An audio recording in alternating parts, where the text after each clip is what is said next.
ಸ್ನೇಹಿತರೆ, ನೀವು ನಿಮ್ಮ ಮನೆಯಲ್ಲಿ ಜಾಗ ಇಲ್ಲಂತ ಅಂದ್ಕೊಳ್ಬೇಡಿ. ಯಾಕಂದರೆ ನಾವು ಸದಾ ದಿನಾಲೂ ದೇವ್ರ ಪೂಜೆನೂ ಮಾಡ್ತಾ ಇರ್ತೀವಲ್ಲ, ದೇವ್ರ ಪೂಜೆಗೋಸ್ಕರ ಗಿಡಗಳು ಹಚ್ಚಬೇಕಪ್ಪ ಅಂತ ಅಂದ್ಕೊಂಡ್ರೆ ನಿಮ್ಮ ಮನೆಯಲ್ಲಿ ವೇಸ್ಟು ಯಾವಾದರೂ ಡಬ್ಬಿಗಳು ಅಥವಾ ಕೊಡಗಳನ್ನು ಒಡೆದ್ರು ಕೂಡ, ಬಕೆಟ್ಗಳ ಒಡೆದ್ರು ಕೂಡ ಅದರಲ್ಲಿ ಮಣ್ಣು ತುಂಬಿ ಈ ಥರ ಗಿಡ ಹಚ್ಚಬೇಕು.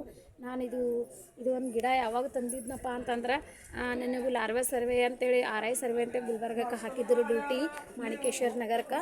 ಅವಾಗ ಹಾಕಿದಾಗ ಅಲ್ಲಿ ಮನೆ ಸರ್ವೆಗೆ ಹೋಗ್ತಾ ಇದ್ದಿದ್ದೆ. ಮನೆ ಸರ್ವೆಗೆ ಹೋಗ್ತಾ ಇರುವಾಗ ಇದು ಒಂದು ಗಿಡ ನಂಗೆ ಭಾಳ ತುಂಬ ಇಷ್ಟ ಆಯಿತು. ಅದಕ್ಕೊಂದು ಸ್ವಲ್ಪಪ್ಪ ಅಂತಂದರೆ ಎಷ್ಟಪ್ಪ ಅಂತಂದ್ರೆ ಒಂದು ಸ್ವಲ್ಪ ಇಷ್ಟೇ ತಂದಿದ್ದೆ ನಾ ಗಿಡ. ಇಷ್ಟೇ ತಂದು ಹಚ್ಚೀನಿ. ಇವಾಗ ನೋಡಿದೆ ಎಷ್ಟು ಚಂದ ಹೂವು ಬಿಡ್ತದೆ. ಇದು ದಿನಾಲೂ ದೇವ್ರಿಗೆ ಪೂಜೆಗೆ ಏರಿಸ್ಬೋದು. ನೋಡಿ ಯಾವ ಥರ ನಾ ಹಚ್ಚೀನಿ ಗಿಡಗಳು ಅಂತೇಳಿ.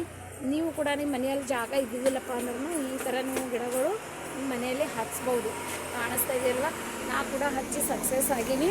ಅದಕ್ಕೋಸ್ಕರ ನೀವು ಕೂಡ ಗಿಡಗಳು ಹಚ್ಚಬೇಕಂತ ಹೇಳೋ ಸಲ ಒಂದು ವಿಡಿಯೋ ನಿಮಗೆ ಹಾಕ್ತಾ ಇದ್ದೀನಿ ನೋಡಿ. ಇಲ್ಲಿ ಫಿಲ್ಟರ್ ನೀರಿನ ಡಬ್ಬ ಹೊಡೆದದ, ಅದಕ್ಕೂ ಒಂದು ಸ್ವಲ್ಪ ಬದ್ನಿಕಾಯಿ ಬೀಜಗಳು ಹಾಕಿದ್ದೆ ನಾನು. ಕೆಲವೊಬ್ಬರು ಹೊಲಗಳಲ್ಲೇ ಹಚ್ಚಲಿಕ್ಕೆ ಹೋಯ್ದಾರೆ. ಈ ಒಂದೆರಡು ಇರ್ಲಿ ಅಂತ ಇಟ್ಕೊಂಡಿನಿ. ನೋಡಿ ಎಷ್ಟು ದೊಡ್ಡ ಆಗ್ಯಾವ, ಮತ್ತು ಕಾಯಿ ಕೂಡ ಈಗ ಮುಗ್ಗಿ ಕೂಡ ಬಿಟ್ಟಾವ. ಆಮೇಲೆ ಇದು ಒಂದು ಕನಕಾಂಬರಿ ಬೇರೆಯೇ ಇದೆ ಅಲ್ವಾ, ಕಾಣಿಸ್ತದಲ್ಲ. ಇದು ಸ್ವಲ್ಪ ಇರ್ಲಿಕ್ಕೆ ಸಣ್ಣದು ಚಿಕ್ಕದು ಗಿಡ ಇರ್ಲಿಕ್ಕೆ ಇದು ಹೂವು ಆಗ್ತದೆ.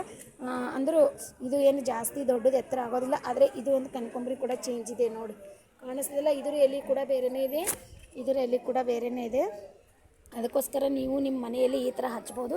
ಇಲ್ಲೊಂದು ಬುಟ್ಟಿ ಹೊಡೆದದ, ಅದರದನ್ನು ಕೂಡ ಒಂದು ಸ್ವಲ್ಪ ಕೆಂಪು ಮಲ್ಲಿಗೆ ಹಚ್ಚೀನಿ. ಹಾಗಾಗಿ ಸ್ನೇಹಿತರೆ, ಈ ಒಂದು ವಿಡಿಯೋ ನಿಮಗೆ ಇಷ್ಟ ಆಗುತ್ತೆ ಅಂತ ಭಾವಿಸೀನಿ. ನೀವು ಕೂಡ ನಿಮ್ಮ ಮನೆಯಲ್ಲಿ ಹಚ್ಚಿ ಪ್ರಯತ್ನ ಮಾಡಿ ನೋಡಿ. ಇದು ನಾನು ಕೂಡ ಸಖತ್. ಇದು ಒಂದು ಎಲೆ ಕಾಣಿಸ್ತದೆ ಅಲ್ವಾ, ಈ ಎಲೆ ಹೊಟ್ಟೆಯಲ್ಲಿ ಹಳ್ಳ ಆಗ್ತದಲ್ವ, ಹಳ್ಳ ಆದಾಗ ತಿಂದರೂ ಹಳ್ಳ ಕರಗ್ತಾವೆ ಅನ್ನೋದೊಂದು ಇದರಿಂದ ನಮ್ಮದು ಫ್ರೆಂಡು ಹೊಲದಾಗಿತ್ತು, ತಂದು ಹಚ್ಚೀನಿ. ಭಾಳ ಚಿಕ್ಕದಿತ್ತು, ಇವಾಗ ನೋಡಿ ಎಷ್ಟು ದೊಡ್ಡದಾಗ್ಯದ. ನಿಮಗೂ ಕೂಡ ತೋರಿಸ್ತಾ ಇದ್ದೀನಿ, ಕಾಣಿಸ್ತಿದೆ ಅಲ್ವಾ. ಹಾಗಾಗಿ ಸ್ನೇಹಿತರೆ, ಇದು ಒಂದು ವಿಡಿಯೋ ನಿಮಗೆ ಯೂಸ್ಫುಲ್ ಆಗ್ತದೆ ಅಂತೇಳಿ ಮಾಡಿದ್ದೇನೆ.